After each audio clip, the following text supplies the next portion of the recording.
10 guarantee क्या है मैं एक एक करके बताता हूं। सबसे पहली गारंटी है, देश के अंदर 24 घंटे बिजली का इंतजाम करेंगे। कैसे करेंगे? हमारे देश में 3 लाख मेगावाट बिजली प्रोड्यूस करने की क्षमता है, कैपेसिटी है। देश की पीक डिमांड, गर्मियों के अंदर पीक डिमांड देश की सबसे ज्यादा डिमांड होती है 2 लाख मेगावाट। तो आज हमारा देश जितनी बिजली पैदा कर रहा है, पैदा कर सकता है, जितनी डिमांड है उससे कहीं ज्यादा बिजली पैदा करने की हमारी क्षमता है। लेकिन मेरे घर के अंदर फिर भी पावर कट लग रहे हैं। क्यों? मैनेजमेंट खराब है। दिल्ली में भी यही हाल था, पंजाब में भी यही हाल था। बिजली तो थी लेकिन मैनेजमेंट खराब था। हमने मैनेजमेंट ठीक करके दिल्ली में भी 24 घंटे बिजली का इंतजाम किया, पंजाब में भी किया, देश में भी करके दिखा सकते हैं क्योंकि हमें एक्सपीरियंस है। देश के गरीब लोगों को बिजली मुफ्त दी जाएगी। दिल्ली में करके दिखाई, पंजाब में करके दिखाई, पूरे देश के अंदर फ्री कर सकते हैं। 1.25 लाख करोड़ रुपए का खर्चा आएगा। एक एक कैलकुलेशन करके लाया हूं मैं हवा में गारंटी नहीं देता। केजरीवाल की गारंटी एक ब्रांड है मार्केट के अंदर। अगर हम कुछ बोलते हैं तो वो पूरी करते हैं। तो 1.25 लाख करोड़ रुपए का खर्चा आएगा। 1.25 लाख करोड़ रुपए हम इंतजाम करेंगे। 1.25 लाख, उसके अंदर पूरे देश के गरीबों को 200 यूनिट बिजली मुफ्त मिल सकती है। आज भी हमारे देश के गरीब लोगों को ये बिजली की पहली गारंटी थी। दूसरी गारंटी है शिक्षा की। कोई भी देश तब तक तरक्की नहीं कर सकता जब तक उसके हर बच्चे को अच्छी शिक्षा का इंतजाम ना कर दिया जाए। अगर किसी देश के अंदर ढेरों लोग अनपढ़ हैं, अगर किसी देश के अंदर कई बच्चों को बिलो स्टैंडर्ड, सब क्वालिटी, गंदी बेकार शिक्षा मिलती है, वो देश कभी आगे नहीं बढ़ सकता। आज हमारे देश के अंदर सरकारी स्कूलों का बुरा हाल है। 10 लाख सरकारी स्कूलों के अंदर 18 करोड़ बच्चे पढ़ते हैं जिनका कोई भविष्य नहीं है। दिल्ली के अंदर हमने करके दिखाया, पंजाब के अंदर करके दिखाया। देश के सारे सरकारी स्कूलों को शानदार बनाएंगे, अच्छे बनाएंगे, प्राइवेट स्कूलों से भी बेहतर बनाएंगे। और इस देश के अंदर पैदा होने वाले हर बच्चे के लिए, चाहे वो अमीर का बच्चा हो चाहे गरीब का बच्चा हो, अच्छी, शानदार और फ्री शिक्षा का इंतजाम किया जाएगा। अगर आप अमीर हैं, अपने बच्चे को प्राइवेट में भेजना चाहते हैं, भेजिए। लेकिन आप अगर सरकारी स्कूल में अपने बच्चे को भेजते हैं तो प्राइवेट स्कूल से किसी 1% भी कम नहीं होगी उस शिक्षा की क्वालिटी। ऐसी शिक्षा का इंतजाम गांव-गांव के कोने-कोने, देश के कोने-कोने में अच्छी शिक्षा का इंतजाम करेंगे। दिल्ली में किया, पंजाब में किया, हमें करना आता है, हमारी नीयत है।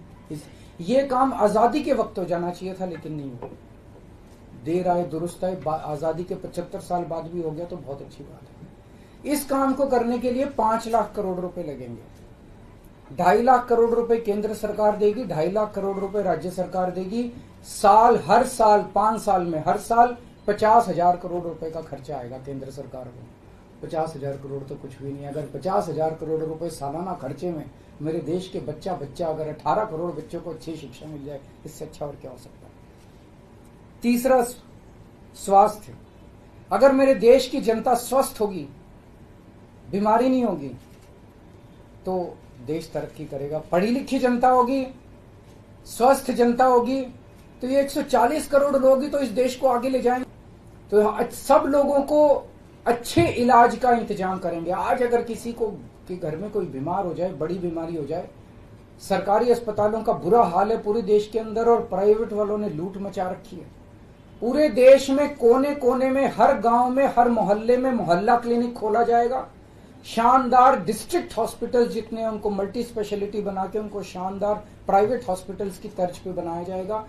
और इस देश में पैदा होने वाले हर व्यक्ति का पूरा इलाज मुफ्त होगा, इंश्योरेंस के आधार पे नहीं होगा। ये बहुत बड़ा स्कैम है। जितनी सरकारी, राज्य सरकारें, केंद्र सरकार इंश्योरेंस आधारित जो स्कीम बनाती हैं, ये सब बहुत स्कैम है इंश्योरेंस कंपनीज के साथ। हम इंफ्रास्ट्रक्चर क्रिएट करेंगे, कोने कोने के अंदर, गांव गांव के अंदर इंफ्रास्ट्रक्चर क्रिएट करेंगे, हेल्थ इंफ्रास्ट्रक्चर क्रिएट करेंगे, अस्पताल बनाएंगे, मोहल्ला क्लिनिक बनाएंगे, ताकि लोग वहां जाके अपना इलाज करा सकें और सबका इलाज मुफ्त होगा, चाहे अमीर हो चाहे गरीब हो। इसके लिए भी 5 लाख करोड़ रुपए का खर्चा आएगा। 2.5 लाख करोड़ राज्य सरकार देगी, 2.5 लाख करोड़ केंद्र सरकार देगी। 5 साल के अंदर 5 लाख करोड़ रुपए, हर साल 50-50 हजार करोड़ का खर्चा आएगा। राष्ट्र सर्वोपरि हमारी चौथी गारंटी।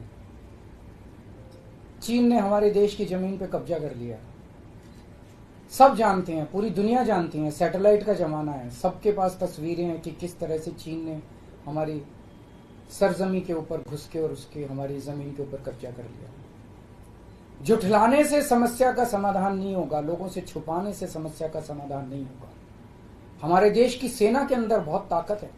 हमारे देश की सेना को एक बार इजाजत तो दीजिए, उसको स्वतंत्रता तो दीजिए काम करने की, वो देखिए आपको जीत के लाती है। तो हमारे देश की जितनी जमीन पे चाइना ने कब्जा किया हुआ है, उस जमीन को चाइना के कब्जे से छुड़वाएंगे। इसके लिए एक तरफ डिप्लोमेटिक लेवल पे एफर्ट्स किए जाएंगे और सेना को पूरी स्वतंत्रता दी जाएगी कि वो इसके बारे में जो कदम उठाना चाहे कदम उठा सकती है। सेना को आज जो रोका जा रहा है वो रोका नहीं जाएगा। आज हमारी ये अग्निवीर योजना जो है कि हमारे युवाओं को फौज में भर्ती करके 4 साल के बाद निकाल दिया जाता है। लोगों की एक ओनरशिप नहीं बनती। 4 साल के बाद अगर आप निकाल देंगे तो एक तरह से हम सेना को सबसे कटिंग एज लेवल के ऊपर हम कमजोर कर रहे हैं। ये अग्निवीर योजना सेना के लिए भी बहुत हानिकारक है और जो बच्चे युवा हमारे अग्निवीर बन के जा रहे हैं वो लोग भी बहुत त्रस्त हैं। अग्निवीर योजना को बंद किया जाएगा। जितने बच्चों को अभी तक अग्निवीर में शामिल किया जाए उनको पक्का डिक्लेयर किया जाएगा, उनको पक्का राष्ट्रीय सम्मान भी नहीं मिलता संस्कार के समय, तो उनको पक्का किया जाएगा, उनको पक्का डिक्लेयर किया जाएगा। और सेना के अंदर ये ठेकेदारी के ऊपर एक तरह से कच्चे में अग्निवीर तो कच्ची नौकरी हुई ना, कच्ची नौकरी ये बंद की जाएगी और वापस पक्के के अंदर बच्चों को लिया जाएगा। और सेना को ये अग्निवीर योजना लाए थे क्योंकि केंद्र सरकार का मानना था कि सेना के ऊपर उनकी तनख्वाह और उनकी पेंशन के ऊपर पैसा ज्यादा खर्च हो रहा है। सेना के ऊपर, उस देश की सुरक्षा के ऊपर जितना पैसा खर्च करने की जरूरत है उतना पैसा खर्च किया जाएगा। देश की सुरक्षा के साथ खिलवाड़ नहीं किया जा सकता। छठी गारंटी किसानों के लिए। किसानों को आप इज्जत की जिंदगी दे सकते हैं अगर आप उनको उनकी फसलों के पूरे दाम दे दें। किसान कोई भीख नहीं मांग रहा, किसान अपना हक मांग रहा है। किसान अपनी बारिश में, धूप में मेहनत करके और अपनी फसल उगाता है और उसके बाद जब उसको फसलों के पूरे दाम नहीं मिलते तब वो अपने ऋण नहीं चुका पाता, आत्महत्या करने के लिए मजबूर होता। अगर आप उसकी फसलों के दाम सुनिश्चित कर दें तो किसान को आपसे कोई फेवर नहीं चाहिए। स्वामीनाथन रिपोर्ट के आधार के ऊपर किसानों को उनके फसलों के सभी फसलों के पूरे दाम एमएसपी के आधार पर पूरे दाम दिलवाए जाएंगे। 7वीं गारंटी, दिल्ली को पूर्ण राज्य का दर्जा दिलवाया जाएगा, जो दिल्ली वासियों का कई दशकों से दिल्ली के लोगों का हक है। बेरोजगारी, आज पूरे देश का युवा बेरोजगारी से त्रस्त है। इसके लिए हमने बहुत डिटेल्ड प्लानिंग की है। हमारे मंत्रियों ने, हमारी टीम ने बैठ के, सब लोगों ने बैठ के कि 1 साल के अंदर 2 करोड़ रोजगार का इंतजाम किया जाएगा ताकि हमारे युवकों को बेरोजगारी से निकाला जा सके। ये प्रोडक्टिव और इफेक्टिव एम्प्लॉयमेंट होगी। भ्रष्टाचार, ईमानदार लोगों को जेल भेजने और बेईमानों को संरक्षण देने की आज जो मौजूदा व्यवस्था है, इस व्यवस्था को समाप्त किया जाएगा। दिल्ली और पंजाब में जिस तरह से हमने भ्रष्टाचार पे दोनों लेवल पे, छोटे लेवल का भ्रष्टाचार और बड़े लेवल का भ्रष्टाचार, हमने जो वार किया है, उसी लेवल पे इफेक्टिव तरीके से पूरे देश को भ्रष्टाचार से निजात दिलवाई जाएगी। और 10वीं और आखिरी गारंटी व्यापारियों के लिए। अगर किसी देश के अंदर व्यापारी और उद्योगपति खुल के व्यापार नहीं कर सकते, अपने व्यापार को नहीं बढ़ा सकते, तो वो देश कभी तरक्की नहीं कर सकता। उस देश के अंदर कभी जॉब्स पैदा नहीं हो सकते। और ये डेटा बताता है कि पिछले 8-10 साल के अंदर इस देश के 12 लाख हाई नेटवर्थ इंडिविजुअल्स, बड़े बड़े अमीर लोग इस देश के अंदर व्यापार और उद्योग बंद करके विदेशों में चले गए हैं, क्योंकि इस देश के अंदर आतंक मचा रखा है सरकार, केंद्र सरकार ने, उन लोगों को डराने का, धमकाने का। जीएसटी का सरलीकरण किया जाएगा, सारी प्रशासनिक और लीगल व्यवस्थाओं को सरलीकरण किया जाएगा और एक ऐसी व्यवस्था की जाएगी कि अगर इस देश के अंदर कोई सही तरीके से व्यापार करना चाहे तो वह व्यापार कर भी सकता है, उद्योग खोल भी सकता है, ज्यादा परमिशंस की जरूरत नहीं होगी और बड़े स्तर के ऊपर हम व्यापार को और उद्योग को, हमारा टारगेट चाइना को पीछे छोड़ना है, जो आज इस दुनिया के अंदर इसमें व्यापार में और उद्योग में और प्रोडक्शन में बहुत आगे है। हमारा कंपटीशन उनके साथ है। तो इसके लिए सभी व्यापारियों को, उद्योगपतियों को आगे बढ़ने का मौका दिया जाएगा। ये हम लोगों की 10 गारंटी है और मजबूत गारंटी है और मैं समझता हूं कि देश को इन सब उससे तरक्की मिलेगी।